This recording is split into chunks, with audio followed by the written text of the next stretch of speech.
Doctor Baba Saheb Ambedkar open university.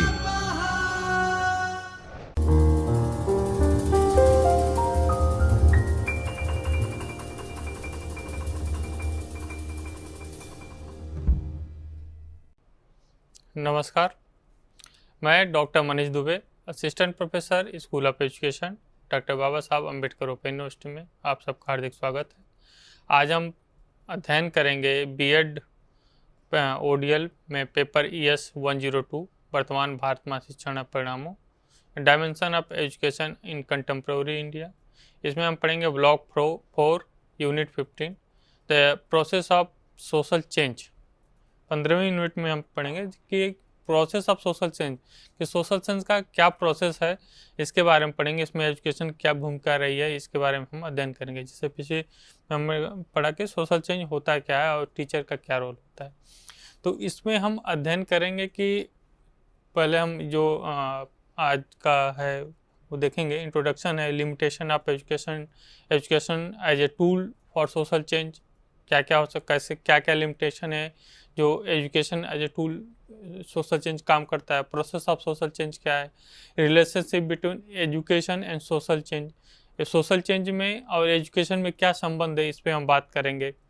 Education and enabling factor for social change, उसमें क्या है। Driving force of social change कौन कौन से हैं। इन सब प्रारूपों में हम प्रोसेस ऑफ सोशल चेंज इस 5 पॉइंट जो है, इस आधार पे हम देखेंगे कि सोशल चेंज कैसे होता है, क्या क्या उसमें चीज़ें हो रही हैं included. Education enable factor of the social change, education agent of social change, driving force of social change, impediment social change and education system. इसमें क्या क्या चीज़ें आ रही हैं, तो इस पॉइंट के आधार पर हम सोशल जो प्रोसेस है सोशल चेंज का, उस पर हम अध्ययन करेंगे। फिर जो अगला है, what should be format of curriculum for social change. Education द्वारा हो रहा है तो एजुकेशन कौन कौन क्या करिकुलम हम कैसे बनाएं, उसका फॉर्मेट क्या होना चाहिए जिससे सोशल चेंज आसानी से हो सके। Contribution of various discipline bring the about the social change, जो हमारे वेरियस डिसिप्लिन जैसे सोशियोलॉजी हो गया, एजुकेशन हो गया, साइकोलॉजी हो गया, मैथ हो गया, साइंस हो गया, जो ये सारे जो डिसिप्लिन हैं, ये कैसे सोशल चेंज को इन्फ्लुएंस करते हैं, कैसे सोशल चेंज में चेंज लाते हैं, इसके बारे में हम पढ़ेंगे। उसके कौन कौन से जो कंट्रीब्यूशन क्या क्या है उनका, उसके बारे में हम अध्ययन करेंगे। तो इसमें हम देखें, पहला objective. After study this unit, you will understand explain the limitation of education as a tool for social change. Be able to describe the process of social change. Be able to explain what the curriculum should be look like the social change. क्या होना चाहिए. Be able to articulate a contribution of various subject to bring about the social change. कौन कौन से subject हैं, क्या उसमें articulate होना चाहिए, कंट्रीब्यूशन क्या होना चाहिए, उसके आधार पर हम प्राप्त करेंगे। तो इंट्रोडक्शन में देखें तो जैसे आपने पढ़ा कि सोशल चेंज क्या करता है, transform the society structure, norms, value and behaviour over the time. एक टाइम के बाद जब समाज में परिवर्तन आता है, उसी को हम सोशल चेंज कहते हैं। वो किसी भी प्रोस्पेक्ट में हो सकता है, वो स्ट्रक्चर के प्रोस्पेक्ट में हो सकता है, और नॉर्म्स के जो नॉर्म्स हैं उसके प्रोस्पेक्ट में हो सकता है, वैल्यू के प्रोस्पेक्ट में हो सकता है, ह्यूमन बिहेवियर के प्रोस्पेक्ट में हो सकता है। एक टाइम पीरियड में जो समाज में परिवर्तन आया, जो सोसाइटी के स्ट्रक्चर में परिवर्तन, जो ह्यूमन के बिहेवियर में परिवर्तन आया, जो उसके एक्टिविटी में परिवर्तन जो आया, वो हमारा क्या कहलाएगा, सामाजिक परिवर्तन कहलाएगा, सोशल चेंज कहलाएगा। जो हम प्रिमिटिव सोसाइटी से जो आधुनिक सोसाइटी में हम बदले हैं, तो जो एक टाइम फ्रेम के अंदर जो हमारे अंदर, जो हमारे समाज में, जो हमारे विचारों में, जो हमारे एक्टिविटी में जो परिवर्तन आया है, वो सोशल चेंज कहलाएगा। तो दूसरा क्या है, social change complex and multi factor process. Social change जो क्या है, कम्प्लेक्स प्रोसेस है, क्योंकि कई प्रोस्पेक्ट से होता है, एक ही प्रोस्पेक्ट से सोशल चेंज नहीं हो सकता। इसलिए complex and multi factor process है। अकन ऑल इन सोसाइटी कहाँ होता है, सोशल चेंज है तो जाहिर सी बात तो सोसाइटी में ही होगा। उसके बाद social change can drive various factor including the technology, क्या क्या इंक्लूड कर रहा है, advancement, demography shift, economy change, political, उसके बाद कल्चर इवोल्यूशन, बहुत सारी चीज़ें दिखा रहा है।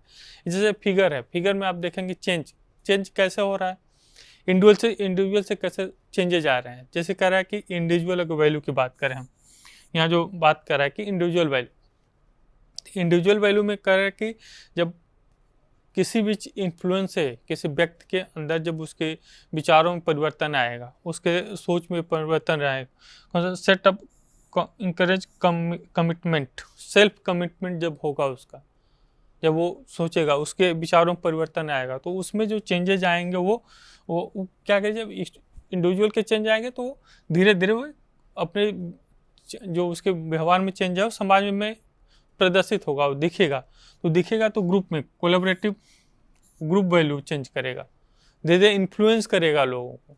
जब इन्फ्लुएंस करेगा तो ग्रुप में एक्टिविटी में जो चेंजेज आएंगे, कॉमन पर्पज, कंट्रोरी बेसिस सिविल, जो ग्रुप वैल्यू अगर चेंज हो गए तो ग्रुप वैल्यू है तो जाहिर सी बात है कोलैबोरेशन होगा, उसमें कम्युनिटी पर्पज से होगा, कॉमन होगा, सबके लिए होगा। तो वो जो आएगा वो सिटीजनशिप, जो हमारा व्यक्ति है उससे क्या सिटीजनशिप, कम्युनिटी वैल्यू, तो उस वैल्यू उस नॉर्म के हिसाब से हमारा जो सिटीजन तैयार होगा वो चेंजेज आएंगे। ये दोनों देखिए 2 वे प्रोसेस है, 1 वे नहीं है। अगर इसमें चेंज होगा तो इस यहाँ से रिवर्स क्रिया भी हो रही है, अगर इधर से हो रहा था रिवर्स क्रिया हो रहा है, दोनों वे से प्रोसेस हो रहा है। तो हम कह सकते हैं ये क्या करना है, निरंतर चलने वाली प्रक्रिया, एक दूसरे से लिंकेज है इसमें। तो देखें अगर इन चीज़ों को हम समझें, उन चीज़ों को, तो क्या कर रहा है कि रिवर्स जो ये प्रोसेस है, क्या है, रिवर्स प्रोसेस है। मतलब एक दूसरे में वो उससे हम क्या कर सकते हैं, इन सारी चीज़ों को हम एक दूसरे से कनेक्ट कर सकते हैं, एक दूसरे को बता सकते हैं। तो इस तरह से हम कर सकते हैं। उसके बाद हम देखें दूसरी स्लाइड, तो कह रहा है limitation of education as a tool for social change. Limitation क्या हो सकती है, तो लिमिटेशन की हम बात करें तो हम कह रहे हैं एक्सेस डिस्पर्टीज, जो हमारे डिस्पर्टीज हैं क्या है, कैसे हैं। लिमिटेशन है access the quality education particularly in the marginalise under privilege community. किन के लिए बात कर रहे हैं, लिमिटेशन कहाँ आप फोकस करिए, लिमिटेशन कर रहे हैं equal education particularly in the marginalise community hidden in political potential of education to drive comprehensive and social change। ये लिमिटेशन के बाद एक्सेस, जो एजुकेशन का एक्सेस है वो कहीं न कहीं सबके पास नहीं जा रहा, जा भी रहा तो इक्वल जो है, इक्वलिटी की जो बात होती है, जिसपे बात की जाए कि हमारा बेस जो है एजुकेशन गवर्नमेंट प्रोवाइड करना चाहते हैं कि सबको इक्वल अपॉर्चुनिटी प्राप्त हो, इक्वल एक्सेस हो। क्वालिटी क्या, इक्वलिटी की बात हो रही है वहाँ पे। तो उसकी बात करें, वहाँ पे मार्जिनलाइज जो सेक्शन है समाज का, वो क्या कर रहा है कि अंडर प्रिविलेज जो समाज है, कम्युनिटी है, वो उसको एक्सेस नहीं कर पाते। ये एजुकेशन के क्या एक तरह से लिमिटेशन, जो एजुकेशन का एक्सेस नहीं है तो उसमें चेंजेस जो है नहीं हो पा रहे, उस समाज में चेंजेस नहीं हो पा रहे। तो ये सोशल चेंज का एक तरह से एजुकेशन टू क्या लिमिटेशन है। उसके बाद स्ट्रक्चरल इनक्वालिटी, स्ट्रक्चरल इनक्वालिटी है किस किस फॉर्म में, education sufficient address deep rooted structure in equality of society, वही बात, रेसिज्म, इकोनॉमिक डिस्पर्टीज। तो इन स्ट्रक्चर जो हमारा समाज का बनावट है, या अगर उसको हम इकोनॉमिक लेवल की बात करें तो higher middle lower 3 process structure आ गया, 3 फॉर्म में। इस स्ट्रक्चर पर बात करें, सोसाइटी के स्ट्रक्चर नॉर्म्स के हिसाब से जो सोसाइटी बनाई गई है उस पर हम बात करें, कास्ट सिस्टम के हिसाब से बात करें, रेसिज्म के हिसाब से बात करें, तो उस स्ट्रक्चर में जो स्ट्रक्चर इनक्वलिटी, जो इनक्वलिटी पाई जा रही है, इक्वल दोनों को नहीं रखा जा रहा है, तो वहाँ पे वो एक तरह से क्या करता है, लिमिटेशन का काम कर रहा है सोशल चेंज। उसी तरह कल्चरल बैरियर जो है वो भी एक तरह से बैरियर करता है, क्योंकि कल्चर क्या है, वो कल्चर क्या है? कल्चर नॉर्म्स, ट्रेडिशन, बिलीव्स, इससे मिलकर बच्चा जो सोसाइटी का नॉर्म्स है, ट्रेडिशन है, बिलीव्स है, उसे कल्चर मानता है। जब वो एक तरह से बैरियर का काम करता है, वो क्या करता है, नॉर्म्स क्या है, आगे जो जैसे प्रिविलेज जो सोसाइटी है उसको आगे नहीं बढ़ने दे रहा है, अगर कुछ किसी कल्चर में कुछ है ऐसा, समटाइम कन्फ्लिक्ट है अगर उसमें, तो एजुकेशन अगर नहीं पहुंच पा रहा है, कन्फ्लिक्ट है उसमें, तो वो कह रहा है सोशल चेंज उस वहाँ पे नहीं होगा। तो इसलिए कह रहा है कि कल्चर हो गया, इंस्टीट्यूशन हो गया, लिमिटेशन, करिकुलम, स्कोप। तो ये सारे क्या करें, आप जो दिख रहे हैं कि ये सारे जितने आपको दिख रहे हैं, ये सारे जो दिख रहे हैं पॉइंट, ये क्या है, एक तरह से लिमिटेशन है, लिमिटेशन की बात कर रहा है। ये लिमिटेशन है, ये लिमिटेशन कौन का है? Education as a tool for social change, social change में लिमिटेशन के रूप में कार्य कर रहे हैं। लगभग क्रिटिकल थिंकिंग, लोगों में क्रिटिकल थिंकिंग नहीं हो पा रही, इससे वो तार्किकता नहीं उत्पन्न हो पा रहा है, जिससे क्या है, जो चीज़ बताया जाएगा, जितना बताया जाएगा उतना ही जाएगा, वो क्वेश्चन नहीं कर पाएंगे, वो उस पर सोच नहीं पाएंगे, नई चीज़ों को के बारे में जान नहीं पाएंगे, तो उनका क्या होगा, विकास नहीं होगा। सो उनके अंदर जो बदलाव आएगा वो बदलाव नहीं आएगा, वो जैसे के तैसा को क्या करेंगे, एक्सेप्ट करेंगे, तो वहाँ सोशल चेंज नहीं आएगा। इसलिए उसका प्रोसेस ऑफ सोशल चेंज, अब प्रोसेस ऑफ लिमिटेशन आपने पढ़ा, अब उसके बाद हम आते हैं process of social change. Process of social change किस प्रोस्पेक्टिव में, 5 पॉइंट जब हमने उसमें देखा, उसमें पहला जो था relationship between education and social change. इन दोनों की, एजुकेशन और सोशल चेंज के बीच क्या रिलेशन है, उस प्रोस्पेक्टिव से हम देखेंगे प्रोसेस ऑफ सोशल चेंज। तो क्या क्या इसमें बताया जा रहा है, पर education play crucial role, shape the individual attitudes. Education क्या करता है, मुख्य भूमिका निभाता है किसमें, इंडिविजुअल जो व्यक्ति है उसके एटीट्यूड को, बिलीव को, बिहेवियर को इन्फ्लुएंस करता है, उसके कैपेसिटी को इन्हेंस करता है, कंट्रीब्यूट करता है। और वो जो कैपेसिटी को इन्हेंस करेगा तो सोशल चेंज में क्या करेगा, कंट्रीब्यूट करेगा, वो सोशल चेंज में कंट्रीब्यूट करता है। इसलिए क्या है कि इंटरलिंक है, रिलेशन है उन दोनों में, एजुकेशन और सोशल चेंज में। क्योंकि एजुकेशन जो है इंडिविजुअल को क्या करता है, सेव करता है, इम्प्रूव करता है, उसकी कैपेसिटी, उसकी ताकत को पहचानने में उसको मदद करता है। इसलिए वो जो जब अपनी ताकत को, अपने बुद्धि को समझेगा, अपने क्वालिटी को समझेगा, उसके बिहेवियर में जब चेंज आएगा, तो सोशल समाज में परिवर्तन के लिए अग्रसर होगा। उसके बाद कह रहा है, it provide the individual with knowledge, skill, critical thinking ability. Education knowledge provide करता है, स्किल प्रोवाइड करता है, क्रिटिकल थिंकिंग प्रोवाइड करता है, जो नेसेसरी चीज़ें, जो सिविल एक्टिविटी में भागीदारी करता है, जो सोशल चेंज को क्या करता है, समाज में परिवर्तन के लिए, इम्प्रूवमेंट के लिए आगे प्रोवाइड करता है। Education for the sense of empowerment, enable individual, challenge existing norms and the advocate of the positive change with the community. जो कम्युनिटी में, समाज में जो पॉजिटिव परिवर्तन आना वो होता है, उसके लिए एजुकेशन मोटिवेट करता है, उसके अपने इंडिविजुअल के राइट्स को बताने में, अवेयरनेस में कि हमारा अधिकार क्या है, हमें किस किस चीज़ की ज़रूरत है, समाज में जो निगेटिव चीज़ें चल जाएँ उनको कैसे परिवर्तन करें, क्रिटिकली उनको सोचें, उसका अपोज करें। तो इन सब चीज़ों में क्या करता है एजुकेशन, अवेयर करता है। जब अवेयर करता है उनकी एबिलिटी को, उनके एटीट्यूड को, उनके बिहेवियर को, उनको बिलीव को जब स्ट्रॉन्ग करता है, तो सोशल चेंज में कारक होता है। तो ये एक रिलेशन बिटवीन एजुकेशन और सोशल चेंज, इस पर्सपेक्टिव से क्या है, सोशल चेंज को करते हैं। दूसरा कह रहा है, education as a enable factor of the social change. Education जो है क्या है, इनेबल फैक्टर, एजुकेशन के द्वारा सोशल चेंज की बात कर रहे हैं यहाँ। तो process of social change through education as the enable factor of social change, इसके तहत हम बात करेंगे। तो ऐसे quality of education, empowering individual with the tool and knowledge need to address the social challenge। Social challenge को address करने के लिए जो इंडिविजुअल में टूल और नॉलेज होना चाहिए, वो एजुकेशन प्रोवाइड करता है। Education equip individual with critical thinking skill, enable them the analyse the complex social issue.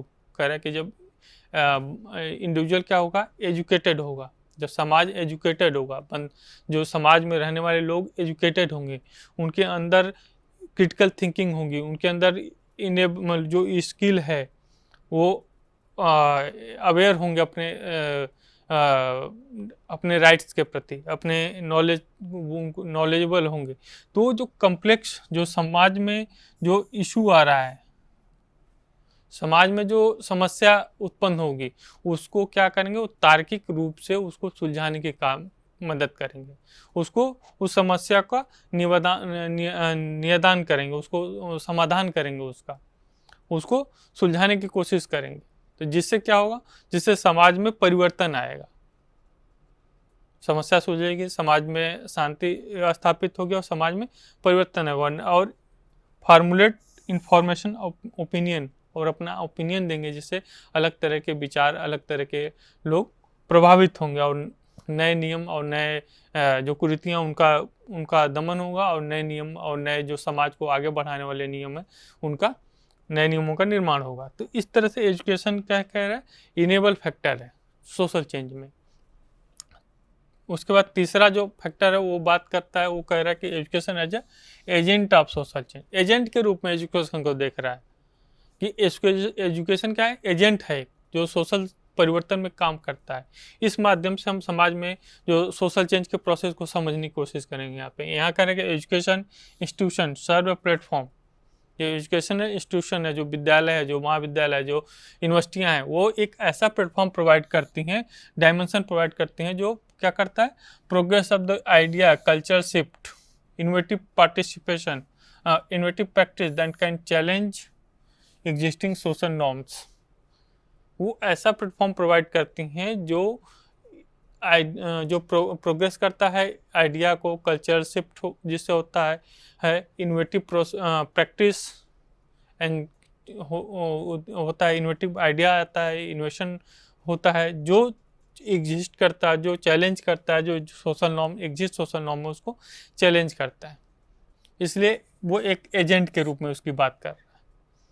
उसके बाद कह रहे हैं टीचर एंड एजुकेटर प्ले मुख्य रोल में है। कौन? Teacher educator. Shaping the value, वो क्या करते हैं, जब टीचर अब टीचर का रोल अपने पिछले क्लास में पढ़ा, उसमें टीचर क्या भूमिका है सोशल चेंज में, समाज में, तो वो बच्चों में क्या करता है, वो उस बच्चों में वैल्यू डेवलप करता है, बिलीफ डेवलप करता है, एस्पिरेशन, फ्यूचर जनरेशन इन्फ्लुएंस करता है उनको, एक नई पीढ़ी को वो क्या करता है, शेप करता है, एक प्रोसेस देता है, एक उनको वे प्रदान करता है, जिससे क्या होता है कि टीचर जैसा उनको प्लेटफॉर्म प्रदान करेगा, प्रोवाइड करेगा, उस हिसाब से वो जनरेशन आगे बढ़ेगी, उनकी सोच आगे बढ़ेगी, उनकी क्रिटिकल थिंकिंग उसमें आगे बढ़ेगी, जिससे क्या होगा, जिससे वो समाज में जो समाज के लिए जो तैयार होंगे, उसमें परिवर्तन लाने के क्षमता उसमें रखते हैं, जो कमियां उनको दूर करने की क्षमता रखते हैं, नई नॉर्म्स को जनरेट करने की क्षमता रखेंगे। इसलिए एजुकेशन सोशल एजेंट के रूप में काम कर रहा है। तीसरा कह रहा है driving force of social change. Driving force क्या क्या बता रहा है, कह रहा है टेक्नोलॉजी। ड्राइविंग फोर्स में क्या क्या आ जाएगा, ये तो एजुकेशन की बात है, एजुकेशन कैसे प्रोवाइड करता है। अब जो तीसरा कर रहा है driving force of social change, उसमें क्या है, उसमें टेक्नोलॉजी की बात कर रहा है। टेक्नोलॉजी एडवांसमेंट क्या है, एक ड्राइविंग फोर्स है सामाजिक परिवर्तन में। जैसे innovation, technology have the potential to reshape in the industry, alert communication dynamic and transform social interaction. अब टेक्नोलॉजी कैसे चेंज कर दिया, टेक्नोलॉजी क्या क्या, एक पूरे नए समाज की उत्पत्ति की। जैसे अगर हम एग्जाम्पल लेते हैं, जो प्रौद्योगिकी आपका पूंजीवाद बढ़ा, औद्योगिक क्रांति हुई, कैसे हुई, जब टेक्नोलॉजी, नए इनोवेशन का क्या हुआ, नए इनोवेशन हुए, नई टेक्नोलॉजी डेवलप हुई साइंस के थ्रू। तो नई टेक्नोलॉजी डेवलप हुई, उससे क्या हुआ कि एक इंडस्ट्री, एक हब चालू हुआ, इंडस्ट्री हुआ, नए अधिक मायने में प्रोडक्शन चालू हुआ। तो ये उन्होंने क्या किया, जो लघु उद्योग, कुटीर उद्योग थे, उनको बंद कर दिया। क्यों? क्योंकि जो इंडस्ट्रियाँ थी वो बड़े मायने पे कम दाम पे जो अपने प्रोडक्ट उनको बेचना शुरू किए, जिससे मार्केट में क्या हुआ, उनकी वैल्यू बढ़ गई, उनका डिमांड बढ़ गया। तो उनका डिमांड, तो लघु उद्योग कुटीर जो थे वो बंद होने लगे, जिससे जो वर्कर थे वो शहर की तरफ मूव किए। जब शहर की तरफ मूव किए तो वहाँ पे जब काम करने लगे तो उनका पूंजीवाद के समय क्या हुआ, उनका शोषण होने लगा, तो कम पगार में उनका अधिक शोषण होने लगा। जब कम पगार हुआ तो एक नए समाज का, जो हम कहते हैं गांव में झुग्गी झोपड़ियों जो जो शहरों में दिख रही हैं आपको, उनका निर्माण हुआ, स्लम एरिया का निर्माण हुआ। क्यों? क्यों? वहाँ पे वो इकट्ठा होकर रहने लगे अपना बना के, तो एक नए समाज का निर्माण हुआ जिसे हम स्लम एरिया के नाम से जानने लगे।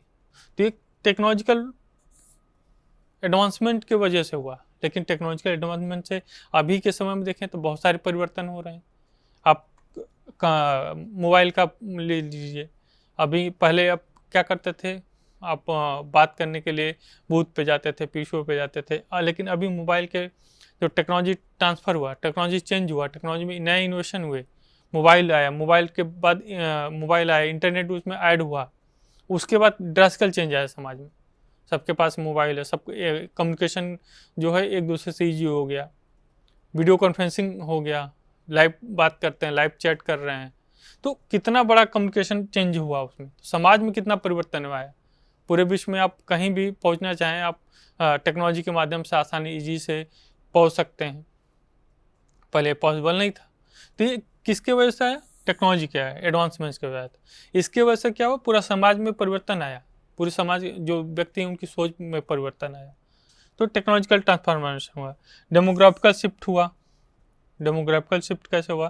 करके पॉपुलेशन साइज बढ़ी, एज डिस्ट्रीब्यूशन, तो बहुत सारी जो सोसाइटी के नॉर्म्स हैं वो चीज़ें चेंज हुई। जैसे चाइना में पॉपुलेशन ज़्यादा हुई तो वन चाइल्ड पॉलिसी ला दिया, तो उसे क्या, पॉपुलेशन कंट्रोल करने के लिए।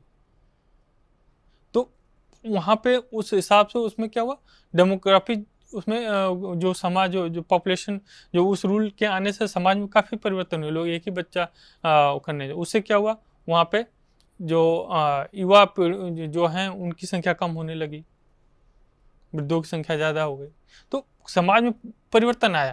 तो इसलिए डेमोग्राफिकल शिफ्ट, मतलब जो भी चीज़ें हुई, फिर यार डेमोग्राफिकल शिफ्ट करें, साइज में हो गया, या इन्वायरमेंटल हैजार्ड्स कुछ हुआ, उससे जो डेमोग्राफिकल शिफ्ट हुआ, टेम्परेचर वृद्धि हुई, जो तो उस हिसाब से हम चेंजेज आए, समाज में परिवर्तन है, उस हिसाब से हम प्रिक्योर करने लगे। फिर economic transformation, economic transformation, economic develop the globalisation, industrialisation, economic equality, तो इससे भी समाज में चेंज आया। वही जो बात किया कि इकोनॉमिक जब ट्रांसफॉर्मेशन, जब ग्लोबलाइजेशन बढ़ा, इंडस्ट्रियलाइजेशन बढ़ा, तो चीज़ें बदली, जो लोगों का जो इकोनॉमिक स्तर वो चेंज हुआ, वर्किंग जो एग्रीकल्चर से वो इंडस्ट्री की तरफ मूव किए, बेस उनका इंडस्ट्री होने लगा कि हम जॉब करेंगे, और जो इकोनॉमिक बेस है उनका उधर मूव हुआ एग्रीकल्चर से, तो समाज के सोच में परिवर्तन है। उसके बाद कर रहा है, तो ये ड्राइविंग फोर्स जो सोशल चेंज है, इन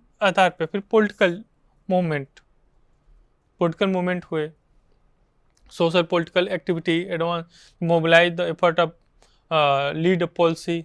अगर मूवमेंट हुआ तो सरकार क्या करे, उस हिसाब से पॉलिसी चेंज की, परिवर्तन आया, पर जो पॉलिसी आया तो उसमें जो एक्टिविटी हुई, समाज के जो नॉर्म्स है वो बदले, जो गवर्नमेंट के नॉर्म्स से बदले, तो उस हिसाब से लोगों का एक्टिविटी बढ़ी।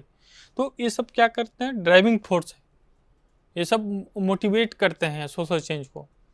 तो उसके बाद कह रहा है कि इन implement social change and education system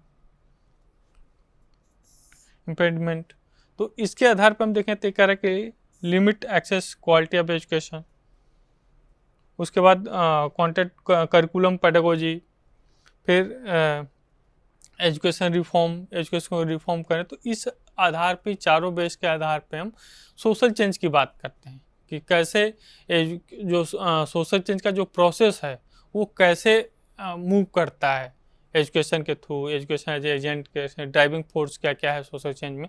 तो एक प्रोसेस में एक पूरे प्रक्रिया है, उस पर हम देखेंगे। जैसे हम इस फिगर से उस चीज़ को समझेंगे कि प्रोसेस ऑफ सोशल चेंज कैसे बोल रहा है, क्या वे बोल रहा है सोशल चेंज का कैसे क्या प्रोसेस होगा। तो उसमें हम देखेंगे change in the experience of individual की बात कर रहे हैं, इंडिविजुअल्स।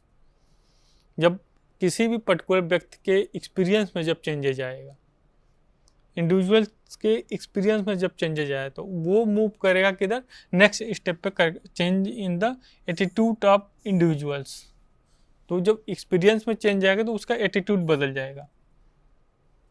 देखिए छोटी का इसका यहाँ प्रोसेस दिखा रहा है सोशल चेंज किस हिसाब से हो रहा है कि एक्सपीरियंस में जब इंडिविजुअल के चेंज आ रहा है तो वो change in the attitude of individual, वो जो एक्सपीरियंस में चेंज आया वो एटीट्यूड को बदल दिया सब व्यक्ति के। जब व्यक्ति का एटीट्यूड बदला तो चेंज इन थॉट पैटर्न, वो व्यक्ति के एटीट्यूड को बदलने की वजह से जो व्यक्ति की सोचने का तरीका है, द थॉट पैटर्न है इंडिविजुअल का, वो चेंज कर दिया, वो पूरा चेंज हो गया। उसके बाद कह रहा है कि जब थॉट पैटर्न चेंज हुआ तो वो चेंज किस में क्या, सोशल इंटरेक्शन में चेंज आया। जब थॉट पैटर्न चेंज हुआ तो जो समाज में इंटरेक्शन करने का जो प्रोसेस था वो चेंज हुआ। जब इंटरेक्शन चेंज हुआ, हमारे बातचीत करने, हमारे जो कार्य करने का तरीका चेंज हुआ तो उसने क्या किया, सोशल रिलेशन में चेंजेस ला दिए। देखिए एक दूसरे से इंटरलिंक हैं। जब समाज में चेंज किस में लाया, सोशल रिलेशन में चेंज लाया। जब सोशल रिलेशन में चेंज आया तो सोशल स्ट्रक्चर बदल गया, और सोशल स्ट्रक्चर बदला तो हमारा सोशल चेंज, समाज में परिवर्तन हो गया।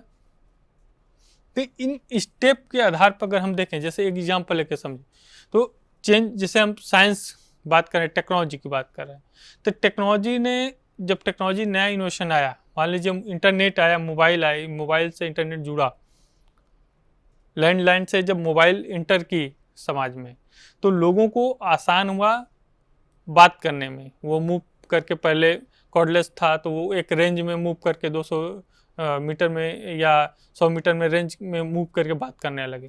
लेकिन उससे जब और परिवर्तन आया, नया इनोवेशन है कि आप कहीं भी बात कर लीजिए जाके, मोबिलिटी बढ़ी, मोबाइल आया, तो लोगों के जो एक्सपीरियंस है उनका चेंज हुआ। पहले बात कर रहे थे किससे, वो फ़ोन से, एक जगह अस्थायी था, वहाँ पे जाके उनको बात करना था। लेकिन अब वो कहीं भी बात कर सकते हैं जाके, तो उनका विचारों में, उनके एक्सपीरियंस में चेंज आया। जब उनके एक्सपीरियंस चेंज आया तो उनके एटीट्यूड को बदला, वो प्रीफर किसको करने लगे, मोबाइल को। लैंडलाइन धीरे धीरे बंद होने लगा, नए जो इन्वेशन था मोबाइल था वो उसको एडॉप्ट कर लिए। उनके एटीट्यूड में परिवर्तन आएगा, उनके बिहेवियर में जो एटीट्यूड है वो चेंज हुआ। जब इसमें एटीट्यूड में परिवर्तन है तो क्या क्या, थॉट प्रोसेस में परिवर्तन ला दिया। उन्होंने देखा कि नहीं, मोबाइल काफ़ी है, अच्छा है, हमें बात कनेक्टिविटी में आसानी है। उसके साथ जब इंटरनेट जुड़ गया तो उनके और जो मोबाइल का है मल्टीपर्पज हो गया। यहाँ पे थॉट पैटर्न उनका पूरा चेंज कर दिया कि नहीं, मोबाइल से हम बहुत सारी चीज़ें एक्सेस कर सकते हैं, एक्टिविटी हो सकती है। तो धीरे धीरे क्या क्या, पूरा मोबाइल, इंटरनेट जुड़ा, बैंकिंग जुड़ गई, तो मोबाइल से सारा काम होने लगा। बैंकिंग का जो भी प्रोसेस है, सोशल मीडिया हम देख लिए, ऑनलाइन कुछ पढ़ लिए, ऑनलाइन संपर्क कर लिए, वीडियो कॉन्फ्रेंसिंग से, ऐसे चैट से, तो हम पूरा हमारा क्या क्या, थॉट पैटर्न चेंज हुआ हमारा वहाँ। जब थॉट पैटर्न चेंज हुआ तो हम सोशल इंस्ट्रक्शन हमारा चेंज हो गया। क्यों, कैसे, पहले हम कम्युनिकेट करते थे लैंडलाइन से, लेकिन अब इंस्ट्रक्शन हमारा कैसे हो गया, इंस्ट्रक्शन प्रोसेस बदल गया हमारा, मोबाइल से हो गया, वीडियो लाइव हम बात करने लगे, चैट करने लगे, सोशल मीडिया के थ्रू हम कनेक्ट हो गए, पूरे वर्ल्ड से कनेक्ट हो गए। तो हमारा जो सोशल इंटरेक्शन है वो चेंज हुआ। उसके वजह से हमारे समाज में जो क्या है, सोशल रिलेशन जो वो बदल गया।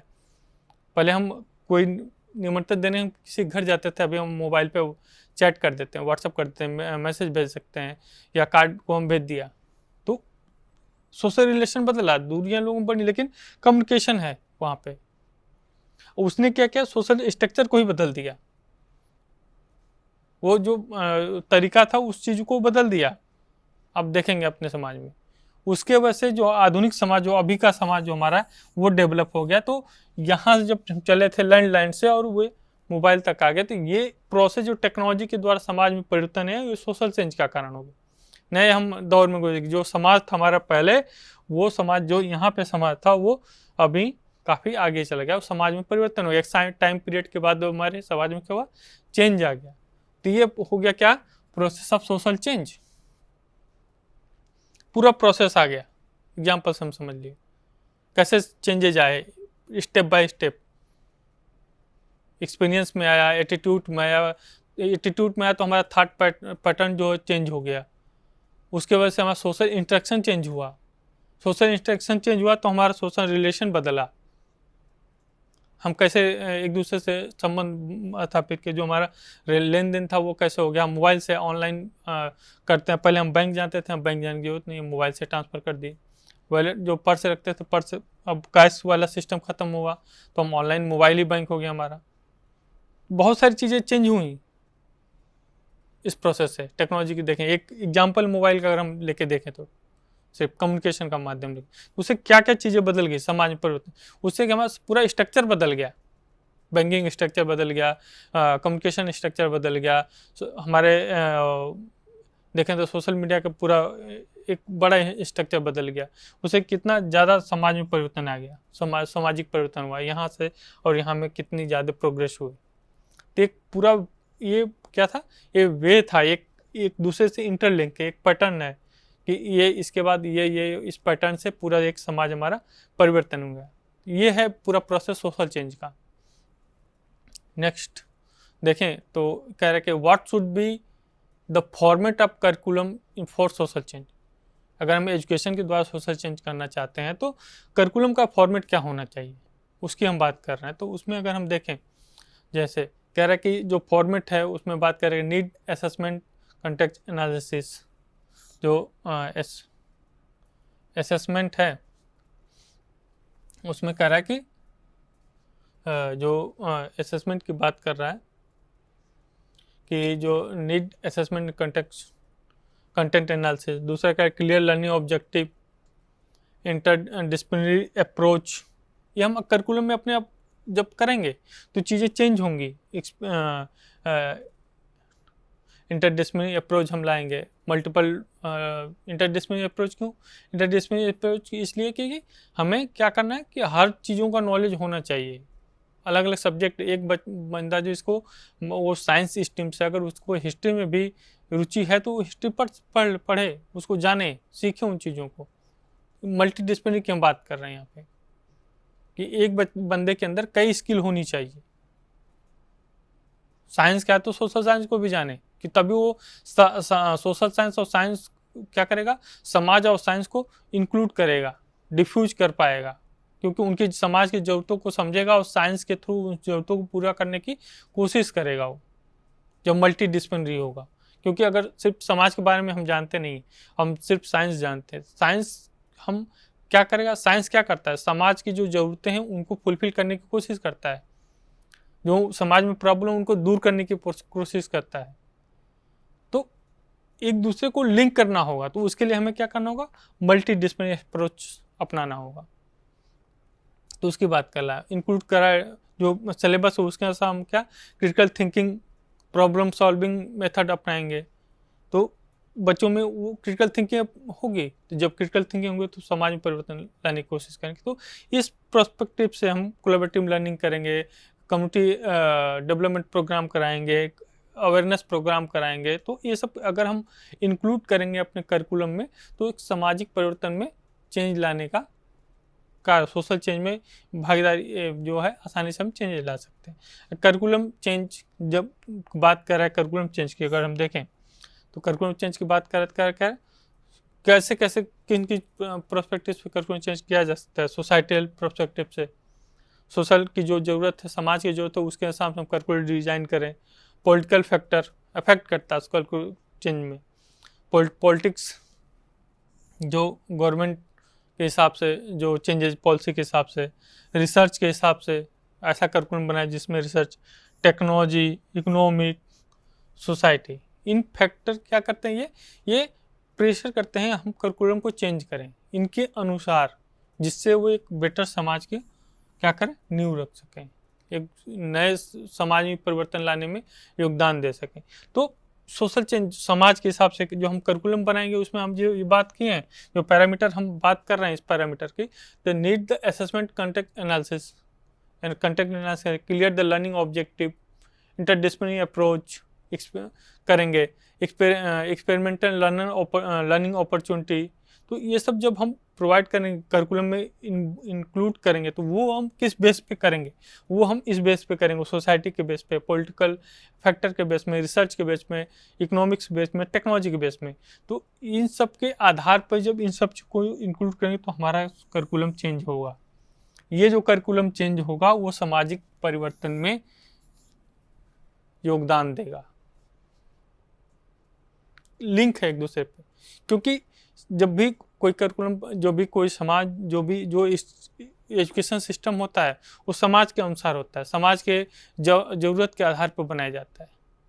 क्योंकि जो एजुकेशन जो प्रोवाइड करेगा, जो व्यक्ति ले रहा है, वो समाज में जाएगा और समाज को डेवलप करने में वो योगदान देगा। इसलिए समाज की आवश्यकता के अनुसार ही एजुकेशन डिसाइड होता है। तो एजुकेशन को डिसाइड करना है तो जब उसका बेस तैयार करना है, उसका रोड मैप तैयार करना है, तो उसके लिए क्या है? करिकुलम। करिकुलम हमारा क्या है? रोड मैप है। एक तरह से हमें कैसे पढ़ाना है वो हमें बताएगा। तो जब हम वो बताएगा तो वो किस आधार पर होना चाहिए? वो सोसाइटी के आधार पर होना चाहिए, पॉलिटिकल फैक्टर के आधार पर होना चाहिए, हमारे जो नए नए रिसर्च हो उसके आधार पर होना चाहिए, इकोनॉमिक बेस पर होना चाहिए। इकोनॉमिक बेस मतलब स्किल डेवलप होना चाहिए, जो पढ़ाई करा वो स्किल हो, इसको नए नए स्किल हो, जिससे रोजगार बढ़े, रोजगार वो पा सके, उसका इकोनॉमिक स्टेटस जो है अप हो सके, जो टेक्नोलॉजी है उस बेसिस पर सोसाइटी की नीड के अनुसार हो। तो इन सब के अनुसार वो सोशल चेंज उसमें आए। जब करिकुलम हम डिफाइन करेंगे तो करिकुलम चेंज होगा। जब करिकुलम चेंज होगा तो कैसे? इसके आधार पे और इन सब चीज़ों को हम इंक्लूड करेंगे उसमें, तो हमारा सामाजिक परिवर्तन आसानी से हो जाएगा। उसके बाद हम करें कि किसकी बात करें? कंट्रीब्यूशन की। किसे? कंट्रीब्यूशन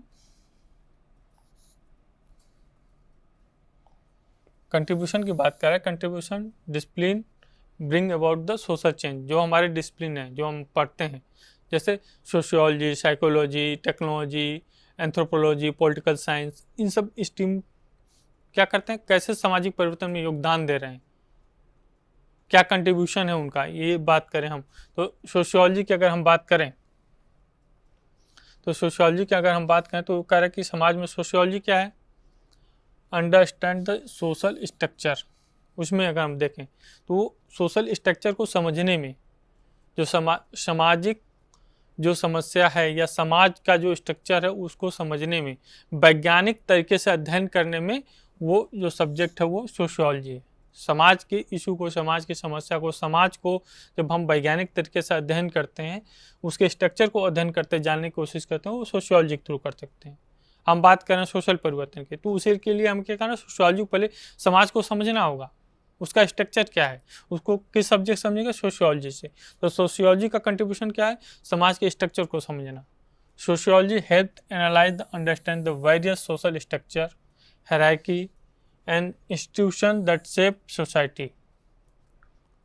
सोशियोलॉजी क्या क्या करता है? जो सोशल स्ट्रक्चर को समझने में योगदान देता है, वो समाज के स्ट्रक्चर को, जो हायरार्की है उसको, जो इंस्टीट्यूशन है उसके, जो समाज के इंस्टीट्यूशन है, जैसे एजुकेशन, हेल्थ, इकोनॉमिक, टेक्नोलॉजी, जो भी पॉलिटिक्स, जो सभी समाज के इंस्टीट्यूशन है, वो क्या करता है? उसको समझने में, उसको अंडरस्टैंड करने में, उसका एनालिसिस करने में समाज सोशियोलॉजी क्या करता है? मदद करता है।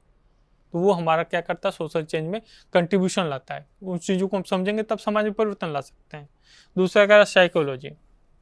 साइकोलॉजी सब्जेक्ट से क्या होता है? हम व्यक्ति के एटीट्यूड, वैल्यू, उसके बिहेवियर को समझने की कोशिश करते हैं, इंडिविजुअल के बिहेवियर को हम जानने की कोशिश करते हैं, उसका अध्ययन हम साइकोलॉजी के थ्रू करते हैं। तो साइकोलॉजी क्या करेगा? वो बिहेवियर चेंज एंड जो माइंडसेट चेंज होगा, सामाजिक परिवर्तन के लिए जो माइंडसेट बिहेवियर चेंज हो, वो साइकोलॉजी के अनुसार साइकोलॉजी क्या एक्सप्लोर करेगी, ग्रुप के बिहेवियर को, जो लोग हैं उनके बिहेवियर को, provide how institution attitude believe and behaviour can influence to change the support social change process. जो समाज में जो लोग हैं उनका जो बिहेवियर है, उनका एटीट्यूड है, उनका बिलीव है, उनका वैल्यू है, वो कैसे इन्फ्लुएंस करता है सामाजिक परिवर्तन में, उसको अध्ययन करने में हमें साइकोलॉजी मदद करेगी। एंथ्रोपोलॉजी उसी तरह वो बात कर रहा है कल्चरल कंटेक्स्ट, एंथ्रोपोलॉजी तो कल्चर जो हमारा है, anthropology provide the deep understanding depth the cultural context, help the bridge gap understanding between the different community, promotion culture sensitivity. जो एथनोग्राफी है वो क्या करेगी, जो हमारे कल्चर हैं अलग अलग कल्चर को समझने की मदद करेगी। तो वो सोशल चेंज में कैसे उसको हम क्या बदलाव ला सकते हैं, उसमें हम जब अध्ययन करेंगे जानेंगे तभी हम एंथ्रोपोलॉजी के थ्रू कर सकते हैं। Political science, policy analysis, advisory, advocacy. जो पॉलिटिकल साइंस क्या है कि जो गवर्नमेंट पॉलिसी बनाती है समाज को आगे बढ़ाने में, जो पॉलिसी बने उसकी एनालाइज करेंगे। तो इस तरह से अलग अलग जो सब्जेक्ट है वो क्या करेगा, मदद करेगा। इकोनॉमिक्स हो गया, एजुकेशन हो गया, लॉ एंड लीगल स्टडी हो गई। ये सब लॉ एंड लीगल स्टडी क्या करेगी, हमारे राइट्स के बारे में हमें बताएगी कि हमारे राइट्स क्या हैं, कॉन्स्टिट्यूशनल राइट्स क्या हैं, ह्यूमन राइट्स क्या है। तो इन सब चीज़ों के बारे में, IPR के बारे में, तो इन सब चीज़ों के बारे में अवेयर करेगी। एजुकेशन क्या करेगा, एजुकेशन एम्पावरमेंट एंड अवेयरनेस बढ़ाएगा, जिससे नॉलेज होगा, क्रिटिकल थिंकिंग बढ़ेगी, स्किल बढ़ेगी, अवेयरनेस बढ़ेगी, तो समाज में परिवर्तन है। तो ये क्या है, सब्जेक्ट जो कंट्रीब्यूट कर रहे हैं सोशल चेंज में, अलग अलग डिसिप्लिन। उसके बाद हम कहें पब्लिक हेल्थ की बात करें। पब्लिक हेल्थ भी एक सब्जेक्ट जो public health address the health disparity work toward the creating condition that promote the physical and mental wellness. जब समाज के लोग हैं उनकी हेल्थ क्या है, उनका मेंटल स्टेटस क्या है, फिजिकल मेंटल स्टेटस क्या है, उनको जानने की कोशिश करेगा। तभी जब एक स्वस्थ समाज होगा तो स्वस्थ लोग हैं स्वस्थ समाज की स्थापना करेंगे। इन्वायरमेंटल स्टडी, ये अध्ययन करेगा वहाँ के बैकग्राउंड का, वहाँ इन्वायरमेंटल इफेक्ट क्या पड़ रहा है। एम्फेसाइज द क्या करेगा, importance of sustainable practice policy. जो सस्टेनेबल डेवलपमेंट पॉलिसी है उसको प्रैक्टिस करेगा, कि सस्टेनेबल डेवलपमेंट की बात करेगा। सभी को एजुकेशन प्राप्त हो, सभी को वाटर प्राप्त हो, सभी को शुद्ध इन्वायरमेंट प्राप्त हो, सभी को भोजन प्राप्त हो, सबको हेल्थ की सुविधा हो। तो ये सब क्या सस्टेनेबल डेवलपमेंट की प्रैक्टिस होगी, इन्वायरमेंट सुरक्षित हो। तो इस इन्वायरमेंटल स्टडी से बात करेगा। कम्युनिकेशन एंड मीडिया स्टडी, इसके ये क्या करता है, कम्युनिकेट करता है। Communication and media study, communication and media study play the crucial role disseminate information. इससे क्या, कम्युनिकेशन मीडिया स्टडी क्या करता है, न्यूज़पेपर, समाचार, न्यूज़ चैनल, ये क्या करते हैं, ये आपको इन्फॉर्मेशन प्रोवाइड करते हैं। समाज में कौन सी इन्फॉर्मेशन प्रोवाइड करनी, कैसे इन्फॉर्मेशन प्रोवाइड करनी, उसकी समस्या क्या है, उन सोशल इशू पे ये अलग अलग इन्फॉर्मेशन जो समाज में घटनाएं घट रही हैं उसको ये समाज के लोगों तक पहुंचाने का काम करते हैं। उनके नज़रिए को देखते हैं, परखते हैं। तो उससे हमें सोशल चेंज में परिवर्तन लाने में, अवेयरनेस बढ़ाने में आगे होगा। उसके बाद हम बात करें social work and human service. Social work क्या होता है, सोशल वर्क में समाज में जो समस्या है उसको समाधान में जो कार्य करता है, जो समाज में अपने इंडिविजुअल के लिए नहीं, समाज के लिए, जिसमें हम समाज में जो समस्या है, social work for improve direct support and resource individual and community, जिसको ज़रूरत है उसको जो हम हेल्प प्रोवाइड करते हैं, वो सोशल वर्क हो गया, हमारा सामाजिक कार्य हो गया।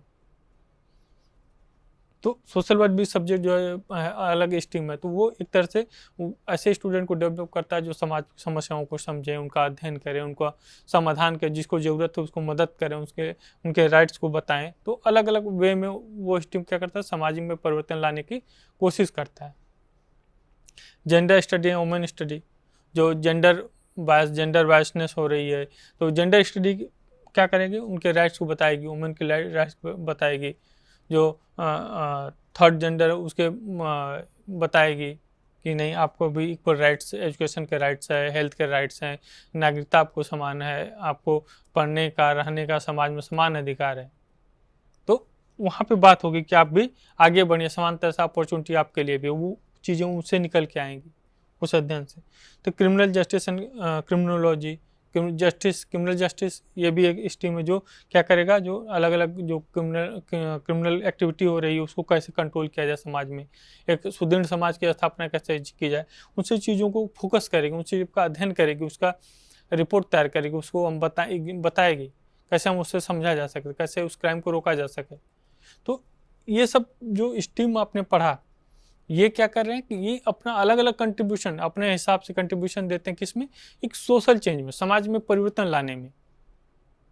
इस आधार पे हम बोल सकते हैं कि ये सारी स्ट्रीम क्या है, जो एजुकेशन जो है अलग अलग प्रोस्पेक्ट से अलग अलग समाज का अध्ययन करता है। वो हेल्थ पब्लिक हेल्थ स्ट्रीम से, सोशल साइंस से, एंथ्रोपोलॉजी से, इन्वायरमेंटल साइंस से, सोशल वर्क से, बोले तो gender study and women study से, साइंस से। तो अलग अलग स्ट्रीम से क्या करता है वो, जो समाज में जो उसकी ज़रूरत है, उसमें जो इशू है उसको इशू को डाइल्यूट करने का, और जो ज़रूरत है उसको फुलफिल करने की कोशिश करता है। तो इससे क्या कि जो समाज में परिवर्तन लाना चाहिए वो समाज में परिवर्तन में भागीदारी निभाते हैं। उनका एक अलग कंट्रीब्यूशन अपने लेवल पर है, क्योंकि वो एक अपने एरिया में एक्सपर्ट की तरह वो काम करते हैं और कंट्रीब्यूशन देते हैं समाज में। ये सब सारी चीज़ें एक्टिविटी होती कहाँ पे होती है, समाज में होती है। अब इसलिए ये सारे समाज में चेंज लाने में, समाज में परिवर्तन लाने में, समाज में अच्छे समाज को, स्ट्रॉन्ग समाज को, सुदृढ़ समाज को बनाने में योगदान देते हैं साहब। तो इस तरह से हमने देखा कि the process of social change कैसे होता है, उसमें करिकुलम का क्या योगदान है, और कैसे हम चीज़ों को अध्ययन करते हैं, सोशल प्रोसेस कैसे होता है, कैसे एक इंडिविजुअल से पूरे समाज में परिवर्तन, इंडिविजुअल के विचार से, एक्सपीरियंस से पूरे समाज में परिवर्तन आता है।